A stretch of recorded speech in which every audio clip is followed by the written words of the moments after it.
কয়েকদিন আগে বলেছিলাম স্বামীজান, যদি ছোট ছোট বাঁধাকপি পাও তাহলে কিনে নিয়ে আসবে। ভিডিও বানিয়ে আমি ভাইরাল হয়ে যাব।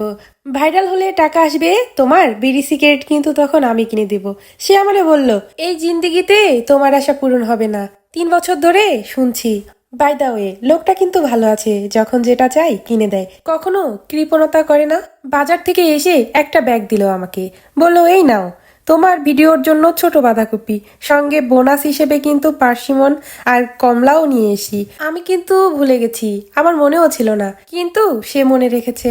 আমার হাজবেন্ডের সাথে আমার আন্ডারস্ট্যান্ডিং নাই বললেই চলে। আমাদের মতের কোনো মিল নাই, কিন্তু মাঝে মাঝে তার এই যত্নগুলো আমার কাছে খুব ভালো লাগে, আমাকে খুব ভাবায়। এমন মানুষ পাশে থাকলে যে কোনো ভিডিওই সুন্দর হয়। আমার বাবা যখন বাজারে যেত তখন আমাদের সবার জন্য প্রিয় খাবার নিয়ে আসতেন। মনে হতো যেন ছোট্ট একটা উৎসব নিয়ে ফিরছেন।